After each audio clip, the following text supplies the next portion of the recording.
आखिर उनके मन में है क्या? अरे वो बांटने आए थे। कुछ बांटने आए थे? हाँ तभी तो कह रहे रोको।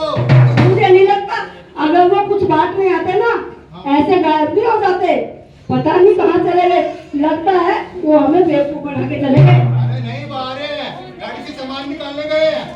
पक्का? हाँ पक्का। वो कह रहे थे कि मैं अभी आ रहा हूँ, बांटना है कुछ, रुक जाओ कुछ जाओ, हमने तो नहीं सारे भी रोक लिया, कुछ देर रुक गए। बात तो वैसे सही है, कहते हैं ना सबर का फल मीठा होता है। हो सकता है कुछ लेने चले गए हो बांटने के लिए। भाई आप लोग यही रहना, भी जाना नहीं, लाइन लगा के रखना। अरे भाई साहब, हाँ बोलो।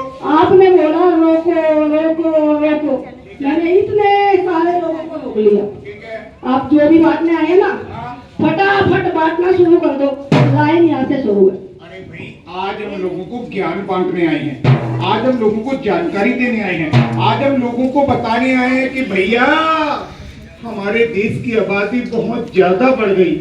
अरे रोको, पूरी 140 करोड़। अरे वाह, मजा आ गया, हमारा देश इतना बड़ा हो गया, ये तो मजा ही आ गया। अरे देश बड़ा नहीं हो रहा, समस्याएं बढ़ रही हैं, महंगाई बढ़ रही है, बेरोजगारी फैल रही है, जगह जगह प्रदूषण फैल रहा है। अरे आबादी के बढ़ने से नुकसान होता है, आप इतना खुश हो रही हैं। फायदा होता है, अरे नुकसान होता है, नुकसान। फायदा। अच्छा अभी पता चल जाएगा फायदा होता है नुकसान। हाँ जी बहन जी, फायदा होता है नुकसान होता है? फायदा होता है नुकसान जी? नुकसान सुनते रहो मैडम। हाँ जी फायदा होता है नुकसान? नुकसान। हाँ जी फायदा होता है नुकसान?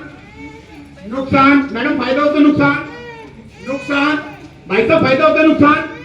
लोग हर आदमी कहता है आबादी के बढ़ने से नुकसान होता है। होता है नुकसान भाई? मैं कहती हूँ ना फायदा होता है। अच्छा बताओ जरा कैसे होता है फायदा, बताओ बता दूं? बताओ। मान लो हाँ आपके घर में हाँ 5-6 बच्चे पैदा ओए! हुए। और मेरे घर में 5-6 बच्चे क्यों पैदा हो जाएंगे? मुझे तो पता है नुकसान होता है, क्यों पैदा हो जाएंगे? चलो कोई बात नहीं, हाँ। मान लो किसी के भी घर में 5-6 हाँ, बच्चे पैदा हो चलो गए मान लिया किसी के घर में 5-6 बच्चे हो गए पैदा। और घर का कोई भी एक सदस्य बीमार, ठीक है तो सारे बच्चों को इकट्ठा कर लो, ठीक है बैटरी रिक्शा में निकालो ठीक है। और हॉस्पिटल में ले जाओ। तुम्हारा कहने का मतलब है किसी के घर में 5-7 बच्चे पैदा हो जाए, कोई घर का एक सदस्य बीमार पड़ जाए, सारे बच्चों को इकट्ठा करो, बैटरी रिक्शा में बिठाओ, अस्पताल में ले जाओ। पर क्यों? बीमार तो एक ही है भैया वो इसलिए ना, हाँ। एक बच्चा लगेगा पर्ची की लाइन में, एक दूसरा डॉक्टर साहब की लाइन में, तीसरा एक्सरे की लाइन में, एक चौथा टेस्ट कराने की लाइन में, एक पांचवा दवाई की लाइन में, एक और छठा है ना, हाँ। वो दौड़ दौड़ के बताएगा किसका नंबर पहले आया। अरे गलत है भाई साहब, गलत है, आपकी बात बिल्कुल हाँ। गलत है। अगर घर में 4 मेंबर है ना तो चारों कमाएंगे। अरे ये तो सिर्फ सोचने का तरीका है। ये इन ऐसे लोगों की वजह से अस्पतालों में भीड़ होती है जी। मरीज एक आता तीमारदार 6-6 आ जाते हैं। ये सोचने का तरीका, ये फायदा नहीं है। क्योंकि आपको नहीं मालूम जिन घरों में बच्चे ज्यादा पैदा हो जाते हैं उस घर की हालत कैसी होती है। अरे किसी के पास खाने के लिए रोटी होती है तो सब्जी नहीं होती, पहनने के लिए कमीज होती है तो पजामा नहीं होता। और जो घर के छोटे बच्चे होते हैं ना, छोटे वाले, छोटे छोटे वो तो गलियों में नंगे ही घूमते रहते हैं। अरे तो भैया हम क्या कर सकते हैं इसमें? हम चाहे तो बहुत कुछ कर सकते हैं, हम चाहे तो आबादी को कंट्रोल कर सकते हैं।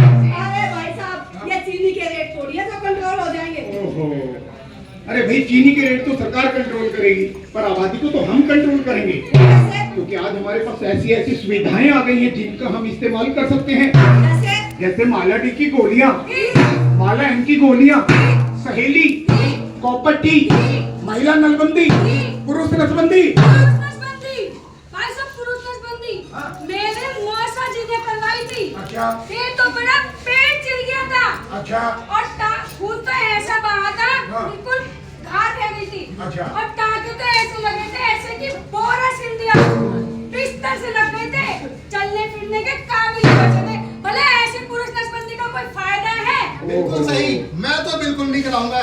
अरे क्या नहीं कराएगा, बिल्कुल भी। पहले इनसे पूछ तो ले, इनके मौसा जी ने नसबंदी कराई कब थी? कब कराई थी? बहुत साल पहले। हाँ बहुत साल पहले। भाई जितने पुराने लोग होंगे सब जानते हो कि बहुत साल पहले नसबंदी में चीरा फाड़ी होती थी, खून भी निकलता था, टांके भी लगते थे, पर अब ऐसा कुछ नहीं होता। अरे अब ऐसा कुछ नहीं होता।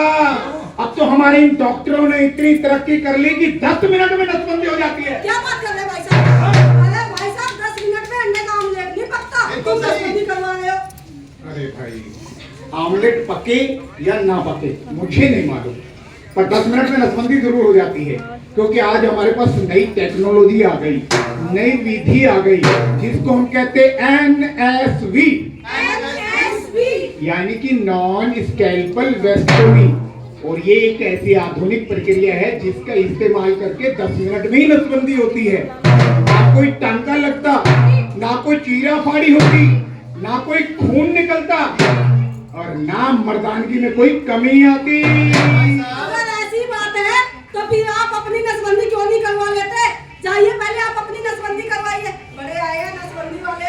अरे आपको पता नहीं है शायद, क्या मालूम नहीं है? मैंने आज से 10 दिन पहले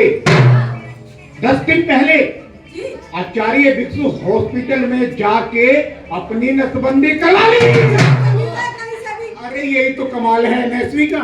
देखो मैंने 10 दिन पहले नसबंदी कराई है। अरे भैया मैं अभी ड्यूटी पे जाता हूँ ना, ड्यूटी पे। अरे मेरे घर में तुम्हें 5 बजे पानी आता, मैं तो बाल्टी में उठाता हूँ। अरे मैं तो सीढ़ियाँ भी चढ़ जाता हूँ। मेरे शरीर में तो कोई कमजोरी नहीं है। और अब तो सुन, तू कह रहा है मैं नहीं करवाऊंगा। अरे अब तो सरकार ने नसबंदी कराने पर एक प्रोत्साहन राशि भी देनी शुरू कर दी, 1100 रुपए। नसबंदी करवाओ, 1100 रुपए पाओ, परिवार को छोटा बनाओ। एक बात बताओ। हाँ? ये बात तो आपने बताई पुरुष भाइयों के लिए, क्या हम जैसी महिलाओं के लिए भी कोई ऐसी सुविधा है? अरे है ना। अगर आप जैसी महिलाएं भी चाहती हैं परिवार को सीमित रखना, छोटा रखना, तो महिला नसबंदी करा सकती है, प्रॉपर्टी भी लगवा सकती है, 5 साल के लिए भी लगवा सकती है, 10 साल के लिए भी लगवा सकती है। ये सुविधाएं तो महिलाओं के लिए भी है।